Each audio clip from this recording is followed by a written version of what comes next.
Pemirsa, jumpa lagi dalam National Intelligence Estimate. Pada episode ini, kami akan mendiskusikan isu-isu yang berhubungan dengan rencana kenaikan BBM di negara kita tercinta Indonesia.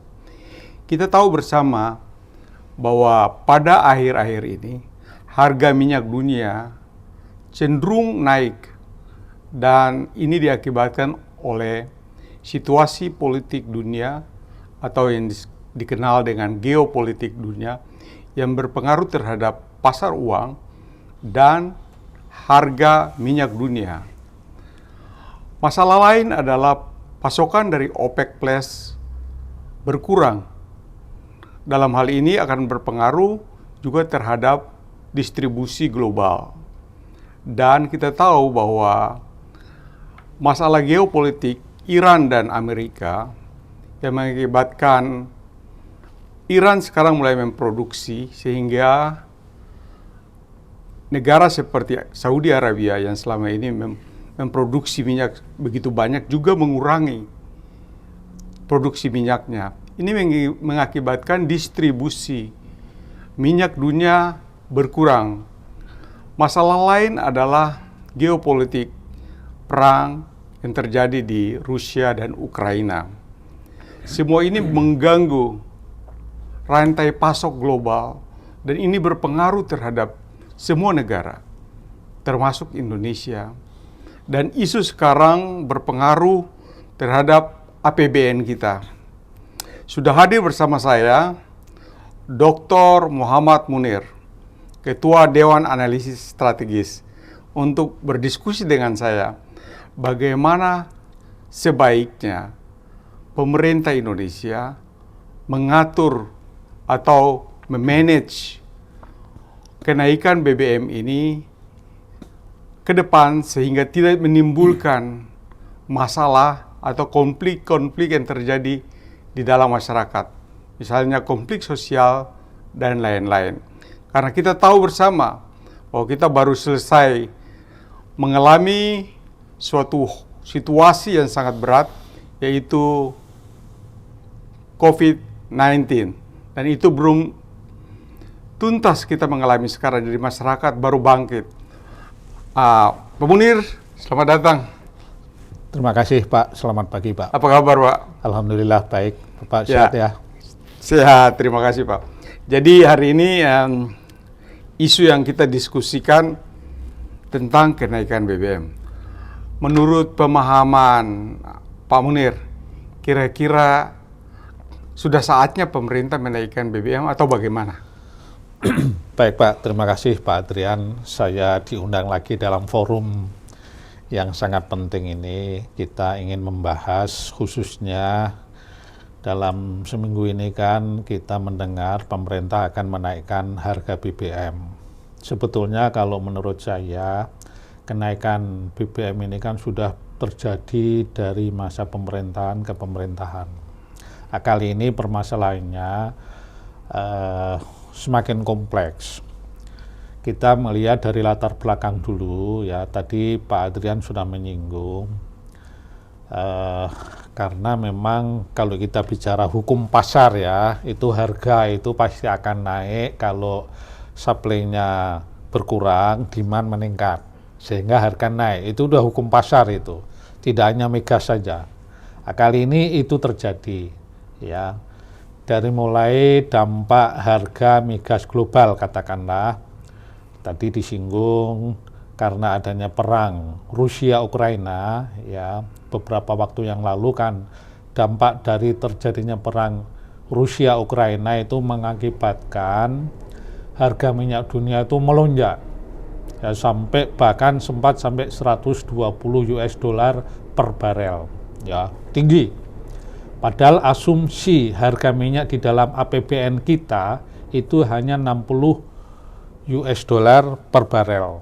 Ya, bisa dibayangkan 2 kali lipat. Padahal di dalam komponen ya APBN kita yang 60 US dollar per barel itu sudah ada komponen subsidi, ya. Perlu diketahui, kita memahami betul bahwa pemerintah itu dari APBN ke APBN itu ada komponen subsidi-subsidi ya, baik pertanian, migas, industri, itu pemerintah memberi subsidi untuk meringankan ya, meringankan rakyat, masyarakat. Itu. Nah, bicara migas itu subsidinya di atas ya 200 triliun lebih, mungkin sampai 300-400 triliun. Besar. Dengan naiknya harga minyak dunia ya, masalahnya kenapa kok berdampak ke kita? Ini perlu kita pahami. Karena kita sampai sekarang ini impor migas dari pasar dunia itu besar sekali, Pak. Kita kira-kira ya kurang lebih membutuhkan migas sehari itu 1,6 juta barel. Sementara ini Pak, kita impornya 800.000, produk kita hanya 720 ribuan. Jadi itu membengkak Pak, subsidi ya. Sekarang kita masuk ke persoalan masalah solar dan pertalite. Ya. Itu menurut prediksi pemerintah, pada bulan Oktober itu akan habis kuota kita. Dan pemerintah menyiapkan anggaran untuk APBN kita ini 2022 yang sudah mengalami penambahan sekitar 502,4 triliun. Dan itu pun belum cukup. Berarti membengkak dari 200 ke 500. Dan ini pun juga harus tambah lagi menurut Menteri Keuangan, itu sekitar 195,6 triliun. Ini besar sekali. Jadi merupakan beban bagi APBN 2022. Ada 3 opsi. Pemerintah tawarkan 3 opsi. Menaikkan anggaran subsidi dan kompensasi energi sehingga akan membebani APBN. Artinya uang sebesar 698 triliun tadi. Nah, kita tahu bahwa windfall kita, Menteri Keuangan sudah menyatakan bahwa kita sekitar 400 triliun. 400 triliun dari profit kita.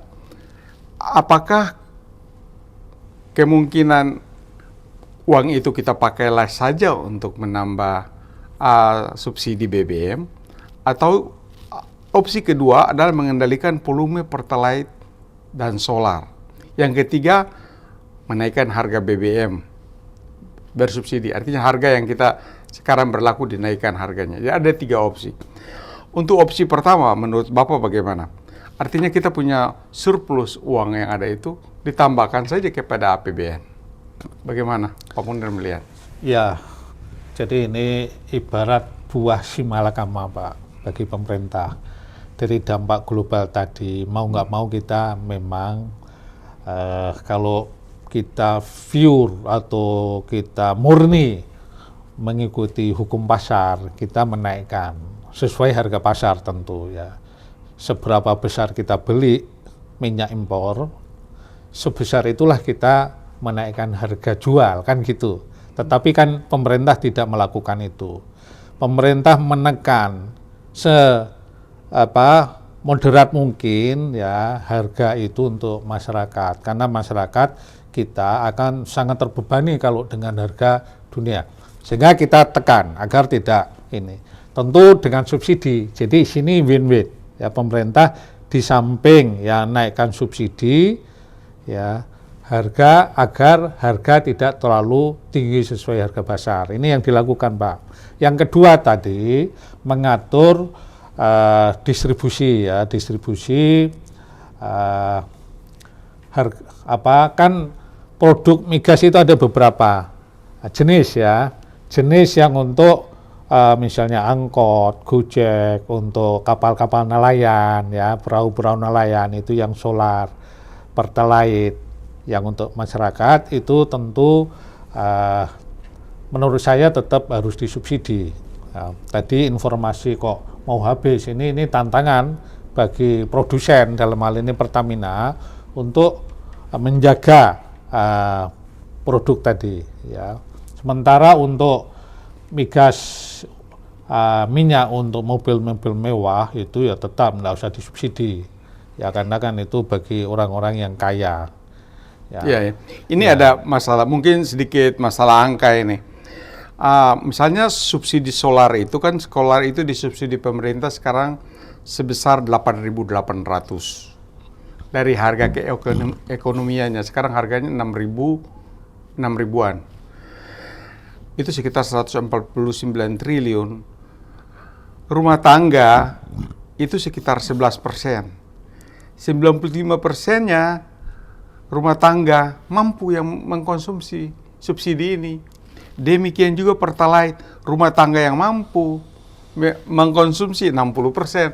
Jadi kelihatannya kurang tepat sasaran subsidi ini kepada BBM ini. Bagaimana Bapak melihat? Ya kalau bicara angka-angka tadi tentu perlu penataan Pak yang cermat. Untuk penataan cermat perlu semacam survei Pak yang tepat. Tanpa itu kecermatan tadi Masalah sulit dicapai. Data. Jadi untuk misalnya industri berapa, rumah tangga berapa, untuk masyarakat ya tadi yang saya sebut angkot, Gojek, perahu-perahu nelayan yang jumlahnya juga ternyata besar. Itu perlu data yang akurat. Jangan sampai salah.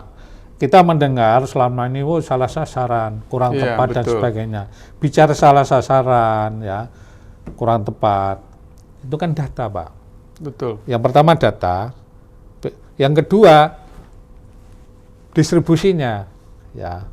Rantai pasoknya yang harus dilaksanakan secara konsisten dan konsekuen, sehingga tidak salah sasaran itu. Tentu kami mendengar juga itu untuk ya istilahnya mengurangi beban dari dampak ini kan pemerintah menyiapkan bantuan sosial ya, BLT. semacam BLT ya, itu berapa puluh triliun ya, itu untuk nanti dibagikan ke masyarakat. Sebagai bantalan nanti ke depan. Ya, apakah dengan kenaikan ini kan nanti harga-harga naik, dengan harga naik masyarakat semakin tertekan. Nah, untuk mengurangi tekanan itu pemerintah akan juga memberikan bantuan sosial, ya, apakah cash atau apa. Ini Pak yang dilakukan oleh pemerintah. Iya, jadi permasalahan sekarang itu ada kesan dari masyarakat, pemerintah agak panik. Apakah harus naikin harga BBM atau bagaimana nih bersubsidi? Karena 698 triliun itu besar sekali ya untuk APBN kita dan berdampak juga kepada APBN 2023. Kalau saya memahaminya Pak, pemerintah tidak panik Pak. Tapi pemerintah siapapun dengan situasi global seperti ini pasti akan melakukan hitung-hitungan Pak. Betul. Nah, hitung-hitungan ini kan bukan bicara untung rugi untuk pemerintah Pak. Menurut saya tidak. Ya, menurut saya justru di sini pemerintah ingin mempertimbangkan suatu langkah keputusan itu secara cermat untuk menekan atau mengurangi dampak negatifnya Pak. Dampak sosialnya, apalagi political cost-nya, ya, social cost and political cost itu dihitung betul oleh pemerintah agar stabilitas nasional tetap terpelihara. Ini yang dilakukan pemerintah. Saya memahami, kita memahami situasi ini seperti itu karena dampak global Pak. Apakah kenaikan harga BBM itu konstitusional? Iya, konstitusional Pak. Oke, kita sekarang wargaming ya, wargaming. Kalau misalnya tidak dinaikkan, ya, maka APBN akan membengkak. Padahal pendapatan kita berkurang. Subsidi APBN. Subsidi APBN membengkak artinya APBN kan secara umum tersedot Pak. Betul. Lebih banyak untuk subsidi daripada untuk melakukan aktivitas pembangunan yang lain kan. Akhirnya kan tertekan. Kalau itu tertekan, pemerintah mau mencari dana dari mana lagi? Ya enggak, surplusnya juga enggak besar, ya enggak. Ini Pak, masalahnya kita enggak bisa mencetak duit sendiri kan, itu betul, itu masalah. Itu kalau kita tidak naikkan. Kalau kita naikkan, tentu ada social cost dan political cost tadi Ini yang menjadi hitungan pemerintah. Kita paham, Pak. Pemerintah akan menghitung betul itu, dan dengan segala kebijakan yang diambil ya dengan berhati-hati. Ini yang saya bilang tadi, buah si malakama, Pak. Dimakan bapak mati, tidak dimakan ibu mati. Ibaratnya kan gitu. Jadi mungkin bauran dari 3 opsi tadi itu lebih wise mungkin. Jadi ada apa? Ada anggaran atau apa? Yang surplus tadi, anggaran surplus itu digunakan untuk subsidi, sebagian mengendalikan juga volume pertalite dan solar, juga menaikkan harga BBM yang terukur misalnya. Ya, memang harus bauran tadi, Pak. Harmonisasi dari beberapa kebijakan tadi agar dampak dari kalau nanti dinaikkan itu tidak terlalu negatif, Pak. Jadi kira-kira langkah-langkah pemerintah, ini masalah waktu saya lihat. Gimana Bapak melihat itu? Ya memang kalau melihat situasinya, menurut saya harga ya memang naik, Pak. Harus dinaikkan, karena ini kalau tidak nanti jebol, Pak. Itu anggaran ya, APBN. Nah, kemudian yang kedua, pemerintah harus bisa menghitung betul tadi pemetaan atau data tadi, berapa persen sih atau seberapa banyak sih konsumsi masyarakat itu, dari mulai untuk industri, untuk rumah tangga, untuk nelayan, untuk petani juga perlu, dan sebagainya tadi, sehingga data itu betul. Sehingga pemetaannya jelas, akurat, pemberian subsidi lebih tepat. Gitu. Nah itu Pak. Gitu. Masalah lain yang mungkin menjadi perhatian adalah koordinasi antar kementerian dan lembaga. Misalnya begini, naikkan harga minyak, kemudian bagaimana ongkos angkotnya, perhubungannya, bagaimana pesawatnya, antar perhubungannya, kemudian biaya-biaya yang lainnya. Ini koordinasi antara instansinya sangat berpengaruh terhadap impact-nya terhadap ekonomi rakyat. Gimana Bapak melihat? Ya, tadi kata kunci koordinasi. Ini memang penting sekali, Pak. Koordinasi antar lembaga, kementerian, itu sangat penting, Pak. Dalam situasi yang seperti ini ya, mendesak, ya, itu hendaknya koordinasi dilakukan tiap hari, kalau perlu tiap jam. Ada satu, kan ada Menko, ada ini untuk bekerja itu kan, mengkoordinasikan, sehingga tadi bicara akurasi, konsistensi, konsekuensi pemberian subsidi itu betul-betul tepat gitu. Jadi jangan sampai nanti, biasanya kalau kita cermati suatu kebijakan dilakukan, oh salah, menurut sini salah, menurut ini salah, itu. Ya, terlambat mengantisipasi. Karena koordinasinya kurang tepat. Bagaimana komunikasi publik? Saya lihat Ibu Menteri Keuangan sudah berkali-kali menyampaikan itu, para menteri-menteri yang lain, tapi belum cukup saya lihat. Karena masih ada demo-demo, saya lihat. Rencana demo hari ini, kemarin juga oleh mahasiswa. Ya, yang pertama komunikasi publik itu satu kunci, Pak, ya. Artinya sosialisasi sebuah kebijakan sebelum dikeluarkan itu disampaikan ke masyarakat. Tentu dengan bahasa yang bisa ditangkap masyarakat. Sebetulnya sudah dilakukan. Ya, kalau tadi singgung Ibu Sri Mulyani, kan beliau bicara objektif ya, secara sebagai ekonom juga dari karena sisi ekonom. Beliau nggak mungkin mengatakan misalnya harga 10.000 dibilang 8.000, enggak. Beliau bilang 10.000 ya 10.000. Dampaknya A, B, C, D.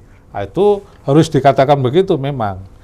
Jadi kita sebagai warga negara yang baik, kita harus mendukung ini, karena ini berpengaruh terhadap ekonomi Indonesia, berpengaruh terhadap berbagai hal. Dan ini bukan dialami oleh Indonesia aja, seluruh dunia. Makanya saya bilang tadi global, Pak. Ini dampak global, bukan hanya Indonesia. Berpengaruh juga terhadap inflasi dan lain-lain. Kita masih mendingan, Pak. Kita masih mendingan. Kenapa saya katakan begitu? Karena kita masih memiliki sumber produk, ya. Meskipun ya masih impor juga lebih besar, tetapi kan masih mendingan. Bayangkan negara-negara yang tidak memiliki sumber, ya. Mereka sepenuhnya impor, ya, bahan bakar minyak, sehingga harganya mau nggak mau pasar dunia berapa coba? Nah, ini. Jadi ini kita serahkan saja kepada pemerintah. Pemerintah sudah berhitung secara tepat, kira-kira opsi mana yang dipilih dan bagaimana seberapa besar ini dinaikkan khususnya bagi solar dan pertalite. Ya, jadi sepenuhnya memang kita percayakan kepada pemerintah. Kan di sana sudah banyak sekali ahli-ahli yang menghitung, Pak. Mereka bekerja keras setiap hari, setiap jam untuk memikirkan bagaimana sebaiknya. Kita percayakan saja. Ya, jadi sudah biasa oposisi mengatakan bahwa ini adalah strategi politik dan lain-lain, tahun politik dan lain-lain. Itu suatu hal yang ya negatif. Jadi kalau menurut saya gini, Pak, masyarakat. kalau saya berpendapat tidak ada oposisi atau oposan, Pak, di negara ini kan demokrasi, Pak. Yeah. Kita sebetulnya budaya kita yang asli itu kan musyawarah untuk mufakat. Ya, beda pendapat itu pasti ada, beda kepala, beda pendapat. Apalagi negara sebesar kita. Kita dalam satu keluarga aja suka beda pendapat kan. Betul. Sehingga nggak apa-apa. Tetapi ada batas-batasnya. Ya katakanlah untuk menunjukkan ekspresi unjuk rasa, nggak apa-apa, itu demokrasi. Tapi unjuk rasa juga ada batas-batasnya, jangan sampai anarkis, ya nggak merusak. Kan kita rugi sendiri, Pak. Misalnya merusak infrastruktur rakyat. Di infrastruktur itu harus dipahami dibangun dengan uang rakyat juga. Masa dirusak sendiri kan enggak?